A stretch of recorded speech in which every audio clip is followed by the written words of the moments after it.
Olá pessoal, tudo jóia? Estou aqui para falar um pouquinho sobre a função fseek, que nós comentamos na aula de número 7, que trabalhava sobre arquivos. Então, vamos dar uma olhadinha sobre os conceitos de fseek. O que faz essa função? Então, a função fseek é uma função destinada para fazer acessos aleatórios em arquivos. Esta função move a posição corrente de leitura ou escrita no arquivo a partir de um ponto definido. Então, qual que é a grande ideia aí? Nós poderíamos, por exemplo, estar fazendo uma busca num determinado arquivo de uma forma sequencial. Só que, para agilizar todo esse processo, em busca dessa informação que a gente está querendo encontrar, nós podemos fazer esse processo através dessa função fseek. Então, a ideia dessa função é justamente agilizar esse processo, né? Ganhar tempo no processamento desse programa. Então, para isso, vamos dar uma olhadinha na sintaxe dessa função fseek. Então, vamos aí ao próximo slide. Então, nós temos a sintaxe fseek, inicialmente, que é a nossa função. Em seguida, nós temos o nome do arquivo, nós temos que definir aquela string que nós apresentamos, né, na aula passada, que é justamente faz referência a um determinado arquivo. Como segundo parâmetro, nós temos o número de bytes que ele vai mover. E como terceiro parâmetro, tem a questão da origem, que existem algumas constantes que nós iremos ver no próximo slide. Então, basicamente, né, temos algumas outras informações aqui nesse slide, em que, em caso bem-sucedido, vai retornar 0, né, e essa função também pode retornar -1, caso isso não ocorra. Né? Então, reforçando que a origem vai determinar a partir de onde os números de bytes, né, a quantidade de bytes, que ocorrerá essa movimentação nesse arquivo. Então, pessoal, reforçando, a função fseek, ela vai ser usada, né, para você movimentar o ponteiro, tanto para leitura ou quanto a escrita num determinado arquivo. Relembrando que nós podemos criar um arquivo para leitura ou para escrita. Então, nós podemos mudar, né, se nós queremos ir para o início desse arquivo, para o final do arquivo e assim sucessivamente. Tá? Então, como eu falei anteriormente, quando a gente fala dessa origem, até mesmo na sintaxe da função fseek, vamos olhar quais são essas constantes. Então, nós temos aí aqui, indicador de posição. Então, nós temos os valores possíveis origem, são definidos nessa biblioteca que nós já usamos bastante, que é a stdio.h. Então, observem que nós temos 3 possíveis constantes para usarmos nos nossos programas. Então, nós temos o seek _set, o seek corrente, né, e o seek end.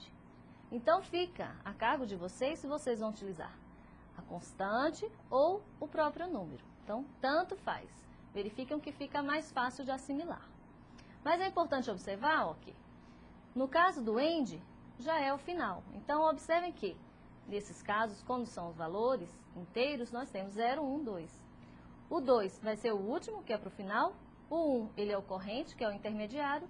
E o início, ele é 0. Então, fica bem fácil de vocês assimilarem tanto a numeração quanto essas constantes aí. Então, só para relembrar aqui no final da nossa tabela, nós temos o início do arquivo, o ponto corrente no arquivo e o final do arquivo. Então, a partir disso, qual que é a ideia aí dessa função fseek? Então, a partir de tal origem, quantos bytes será movimentado? Então, é isso que a função fseek faz. Nós definimos aquela nossa string, nós vamos definir quantos bytes serão movidos, né? O ponteiro do arquivo vai mover quantos bytes de uma determinada origem. E essa origem é justamente, são esses 3 números ou essa constante também, o 0, 1, 2 ou a constante, fica a cargo de vocês. Então, para facilitar ainda mais aí o entendimento dessa função, vamos dar uma olhadinha no exemplo, no nosso dev? Então, vamos lá. Vamos ao exemplo em que trata essa função fseek utilizando alguns conceitos. Então, pessoal, inicialmente nós estamos criando o nosso arquivo, né? Nós chamamos nosso arquivo de arquivo. Então, vamos começar a explicação desse programa pelo programa principal. Tá? Então, nós temos aqui uma variável OP, que foi declarada, que é do tipo char, que vai ser utilizada para o usuário fornecer uma informação de que vai ser executada nesse programa. Então, inicialmente, nós temos que a nossa variável arquivo, né, nós vamos utilizar aquela nossa função fopen, que nós apresentamos na aula de número 7. Então, nós vamos abrir esse arquivo, teste.txt, né, vamos dar uma olhadinha no final dessa linha. E qual que é o modo da abertura? É A+. O A significa de append, ou seja, que eu posso adicionar informações ao final do arquivo e que esse arquivo não seja deletado e criado novamente. Então, neste caso, se esse arquivo não existir, automaticamente o sistema operacional vai criar este arquivo para mim, o teste.txt. Então, foi realizado aqui um laço de repetição, né? Nós temos o do while. Vamos informar para o usuário as opções para executar esse programa. Então, nós temos a opção 1 para guardar, 2, né, aqui na sequência, no final dessa linha, nós temos 1 para guardar, 2 para imprimir e 3 para fechar.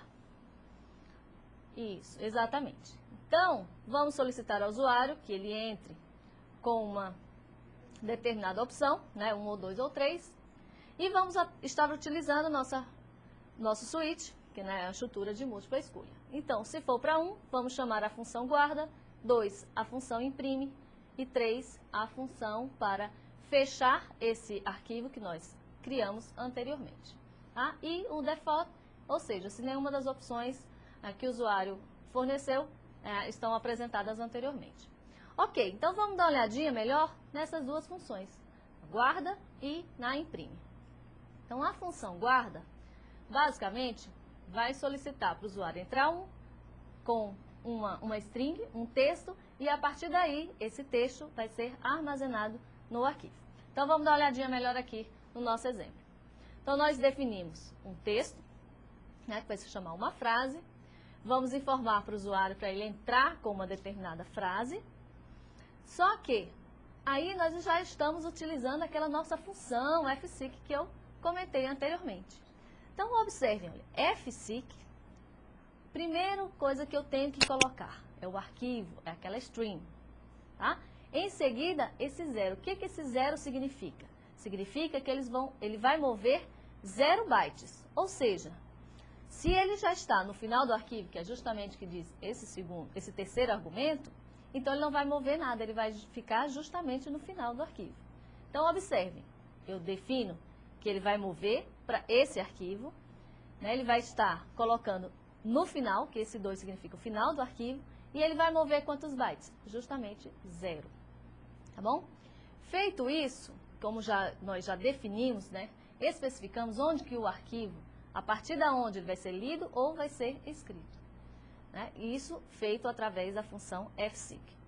Na sequência, nós temos o fget, solicitando para o usuário entrar com uma string, e usamos a nossa função fputs. Ou seja, vamos colocar a frase que nós apresentamos anteriormente, aonde? No arquivo. Basicamente, é isso feito na função guarda. E na função imprime, qual que é a ideia? É justamente o contrário. Vamos posicionar agora, né, o ponteiro do nosso arquivo, aonde o 0 aqui significa início daquele arquivo. Vamos mover quantos bytes? 0. Então, vai ficar justamente no início do nosso arquivo, para que podemos imprimir todas as strings armazenadas lá. Então, vamos só apresentar para o usuário, né, quais são os dados do arquivo são, e fizemos aí um laço de repetição, em que pegamos cada caractere do arquivo e imprimimos na sequência, até que chegue ao final desse arquivo. Então, pessoal, basicamente foi essa a ideia desse vídeo, para mostrar para vocês, né, a funcionalidade da função fseek. Ok? Estamos aí na interatividade com vocês.